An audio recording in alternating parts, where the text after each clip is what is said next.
Agatha Christie wrote a lot of books, which means if you're someone like me who wants to get into Agatha Christie or has been slowly doing so, where do you start? What do you do? Where do you turn? And maybe you Google it and you find out what are her top 10 books, which is what I did. So last year I started off with my Agatha Christie reading journey by reading And Then There Were None, which I did a video on, and it's a really, really great novel. And Then There Were None is a masterpiece, and I totally get why. It's not a Poirot book, it's not a Miss Marple book, it is a standalone murder mystery set on an island, and I could see a lot of the inspiration that I have since come across in other forms, other novels, films, video games, comic books. It's all there, I can see the impact that that book had. And then I came across another standalone Agatha Christie novel. Something that is not Poirot, not Miss Marple, not even really a murder mystery novel. It's something very different. It's something Gothic. Endless Night is a Gothic novel by Agatha Christie. And some people regard it as a kind of a hidden gem. Others call it a hidden gem that is also one of her finest. And I saw online some people say it is absolutely her best novel. I've only read what most people consider to be her best novel, And Then There Were None, and now this. That's all I know. But I will say that of the two, I do think that I prefer Endless Night. Let's talk about why. First off, I have an adoration for the Gothic genre. I love Gothic fiction very, very much. Gothic fiction takes a lot of different forms within literary fiction, classics, genre fiction, etc. A lot of things can be called Gothic, and I love pretty much all of it. And so, of course, I enjoyed Endless Night.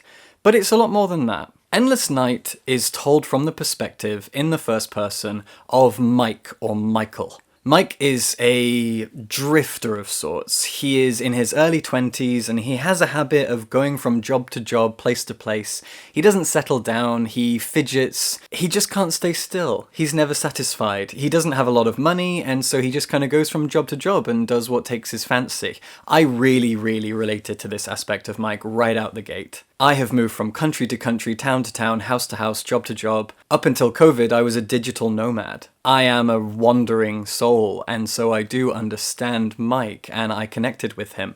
Despite the fact that Mike isn't a perfect person. He's not nice. And you can see that from right off the bat as well. He's got some rough edges to him, which is good. It's an Agatha Christie character. But I also like the fact that we are stuck in his mind. This is in the first person, and if you don't like this guy, there's nowhere to escape to, because he is your eyes and ears, he is your narrator, he is your protagonist. And I like that. I like the idea of being locked in his mind with him, while I sometimes disagree with his thoughts, his actions, everything. That makes for a really fun reading experience. It's frustrating sometimes, and that's good. So Mike's in his early 20s, and he's currently working as a chauffeur for rich and famous people. He finds himself in this random English village. It's never clear where it is. It seems like it's south of London, maybe it's in Sussex. And while he's there, he stumbles upon this house. The house is called the Towers, but all of the locals in the village refer to it as Gypsy's Acre. This is an aspect of Agatha Christie that everybody knows about. A lot of the words and the language and the tropes and stereotypes, the things that she talks about in many of her novels, are now considered problematic, are now considered by our own modern sensibilities to be racist, xenophobic, generally offensive stereotypes. Sometimes that gets changed, like in the case of And Then There Were None. With this, they keep all of the gypsy stereotypes in. I'm not going to comment on that. It's not really my place. But the house is called Gypsy's Acre. There is a local gypsy woman in the village who believes that it is a cursed house. Mike takes a liking to this house, and he fantasizes about the idea of being able to live there one day. But right at the beginning of the book, the woman comes up to him, I think her name is Esther, and she warns him of the curse of Gypsy's Acre. She says that people who live in this house end up dying, that there are dangers surrounding it. There is a road that curves around the grounds of the house, and people often crash. And of course, Mike thinks, just put up a sign to tell people to slow down so they don't go around a blind bend and crash into someone else, whatever. But there seems to be a lot of death and accidents and danger surrounding the house. But Mike wants it. He's become obsessed with this house so suddenly. He's fantasizing about the idea of living in this grand, beautiful old house in a small English village. And then, very randomly, he meets Ellie, this girl who's just sitting under a tree. And we find out very, very quickly that Ellie is an American heiress to one of the richest fortunes in the United States. And Ellie and Mike start to fall in love. Endless Night starts off quite slow. It takes its time to introduce Mike and his story, to introduce Ellie and her story, to get a lot of background about these characters. We meet Mike's mother, we meet Ellie's extended family, and there is one character in particular who stands out, and that is a strange woman called Greta.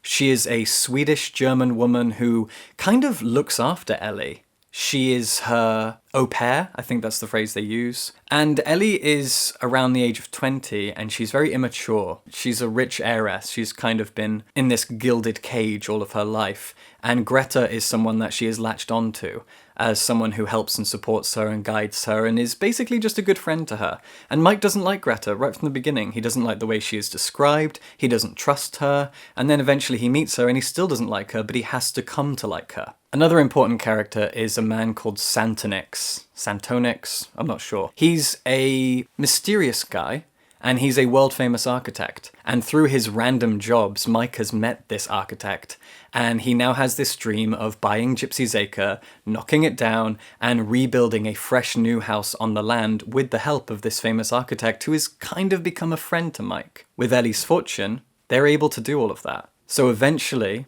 Mike and Ellie fall in love, get married, and Santonix builds them their dream house.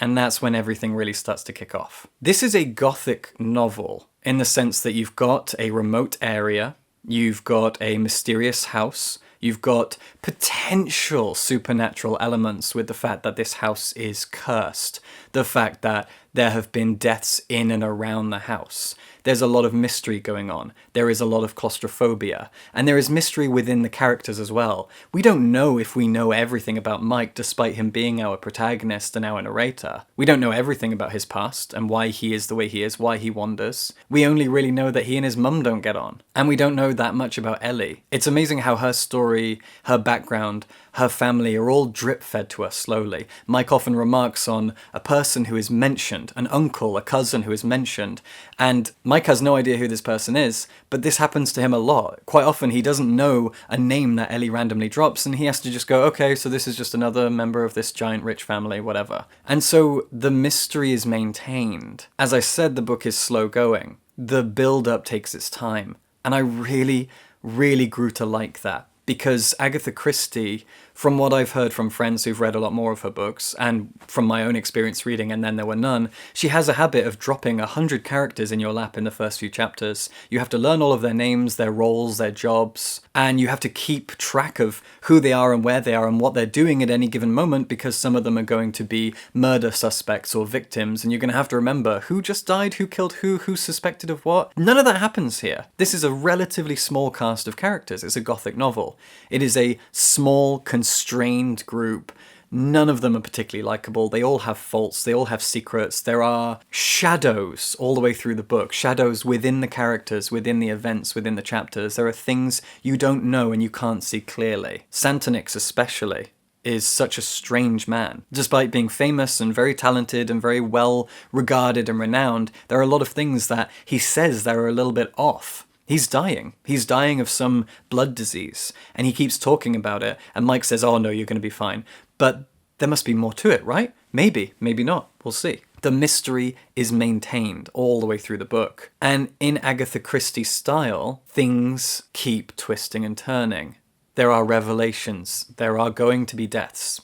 I'm not going to spoil any of it, but you know that there are going to be things you didn't see coming, and those things will get explained in a satisfying way. Which brings me to the ending. I'm not going to spoil it in any way, but I had a personal dislike of the ending at first. Things happen, mysteries unfold, and eventually there are revelations and everything comes to light in a satisfying way. You know that's going to happen. It's an Agatha Christie book. But I wasn't entirely satisfied with all of the explanations that I was given. Mostly because of the way that it's delivered, the way the novel is structured, the first-person perspective, etc. All these things factor into my initial dislike of it, but then I sat with it. And I talked to my partner about it, who had also just finished reading this book, and she was the one who told me to read it. After discussing it for a little while, I came to appreciate it. The reason I bring this up is, if you have read or you want to read Endless Night, and of course I recommend it, you might find that at first you don't really like how the ending wraps up, if you're anything like me.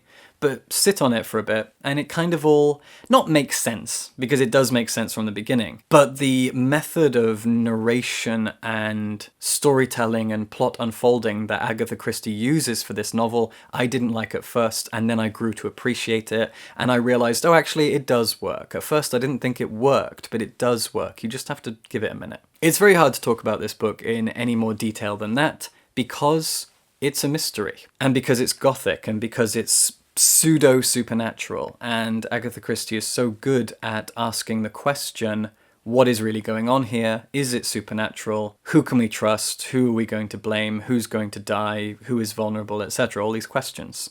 And there is so much that happens, despite the fact that the book really takes its time with everything. And I keep coming back to this fact that it takes its time, but it's so unusual for Agatha Christie to spend so much time on her characters, but with a Gothic novel that's kind of essential because you need to get into their psyche. And you really do. You really get into the minds of these characters, even though everything is told from Mike's perspective. You still get obsessed with these characters, mostly because Mike is. He's obsessed with the architect, he's obsessed with his wife, he's obsessed with her family, and so you are too. And all the while, you're intrigued by Mike and his plans and his ideas and his past. Like any good Gothic novel, Endless Night really gets in your head. This is an Agatha Christie masterpiece, absolutely. I enjoyed it as much as And Then There Were None, if not more, and I'm now excited to finally start reading some Poirot novels. Endless Night is endless fun. I'll leave it there. Read this. And if you have, tell me what you think. Subscribe for books.